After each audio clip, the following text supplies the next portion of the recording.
आपण जो Google Chrome रोज वापरतो ना, त्याचा ॲड्रेस बार आता फक्त वेबसाईट शोधण्यापुरता राहिलेला नाहीये. Google एका खूप मोठ्या बदलाची तयारी करत आहे.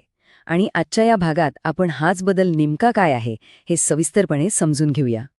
कधी विचार केलाय की तुमच्या ब्राउझरचा ॲड्रेस बार, तो छोटासा बॉक्स, जर अचानक एकदम जिनियस बनला तर काय होईल? Google आता याच दिशेने एक महत्त्वाचं पाऊल टाकत आहे.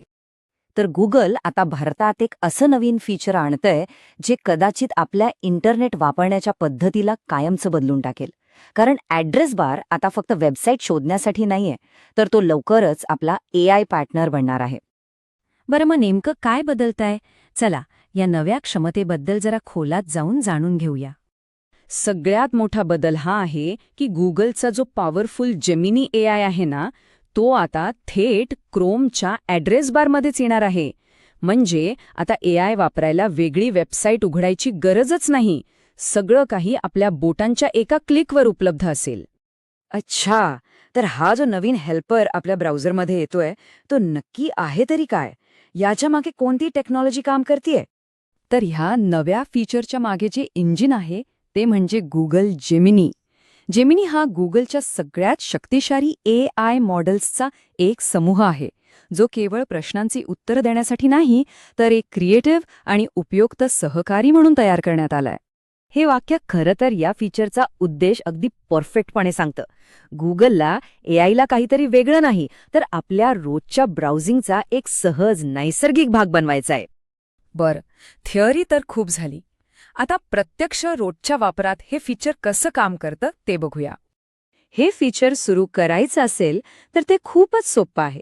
फक्त आपल्या क्रोम मेनूमध्ये जाऊन सेटिंग्जमध्ये एक्सपेरिमेंटल AI हा पर्याय निवडा आणि तिथून हे फीचर चालू करा. अर्थात हे तेव्हाच दिसेल जेव्हा ते आपल्यासाठी उपलब्ध होईल. एकदा का हे फीचर सुरू झालं की मग याचा वापर करणं म्हणजे जणू काही जादूची कांडी फिरवण्यासारखंच आहे. फक्त ॲड्रेस बारमध्ये @Gemini असं टाईप करायचं, पुढे आपला प्रश्न किंवा कमांड लिहायची आणि बस, एंटर दाबा, उत्तर लगेच हजर. आणि याचं सगळ्यात भारी वैशिष्ट्य काय आहे माहितीये? याची व्हरायटी. आपण ह्याला गोव्याच्या 3 दिवसांच्या ट्रिपचा प्लॅनिंग करायला सांगू शकता, एखादा लांबलचक लेखाचा सारांश मागू शकता किंवा अगदी आपल्या टीमला पाठवण्यासाठी ईमेलचा ड्राफ्ट तयार करायलाही सांगू शकता. आता प्रश्न पडतो की ॲड्रेस बारमध्ये फक्त एक चिन्ह वापरल्याने इतका मोठा बदल कसा काय होऊ शकतो? पण खरं पाहिलं तर हा बदल छोटासा वाटत असला तरी माहितीसोबत आपण जसा संवाद साधतो त्या पद्धतीत एक मोठी क्रांती घडून आणण्याची ताकद यात आहे. ही तुलना बघितली की सगळं चित्र स्पष्ट होतंय. जुनी पद्धत आठवा. आधी नवीन टॅब उघडा, मग त्या AI वेबसाईटवर जा, तिथून प्रश्न कॉपी पेस्ट करा. किती वेळ जायचा? पण आता नव्या पद्धतीत आपण जिथे आहोत त्याच टॅबमध्ये फक्त @Gemini लिहून थेट प्रश्न विचारू शकतो. म्हणजे कामातले सगळे अडथळे दूर आणि AI आपल्या मदतीला लगेच हजर.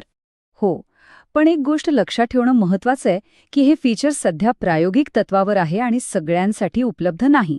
याची सुरुवात भारतातल्या काही मोजक्या युजर्सपासून होतीये आणि ते सुद्धा फक्त डेस्कटॉपवर आणि इंग्रजी भाषेत. त्यामुळे ते लगेच दिसलं नाही तर आश्चर्य वाटून घेऊ नका. तर मग ह्या एका छोट्याशा बदलातून आपल्याला इंटरनेटच्या भविष्याबद्दल काय संकेत मिळतायत? ह्याचं महत्त्व फक्त एका फीचरपुरतं मर्यादित आहे की यातून काहीतरी खूप मोठं घडणार आहे? आणि यातून जो मोठा बदल दिसतोय तो हा आहे.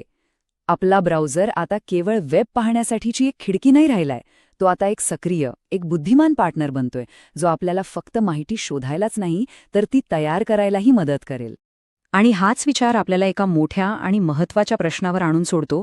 जसजसा AI आपल्या आयुष्यातला प्रत्येक टूलमध्ये येत जाईल, तसतसे आपले ब्राउझर्स फक्त माहिती शोधण्याचं साधन न राहता आपले मुख्य क्रिएटिव्ह सहकारी बनतील का? यावर विचार करायला नक्कीच हवा.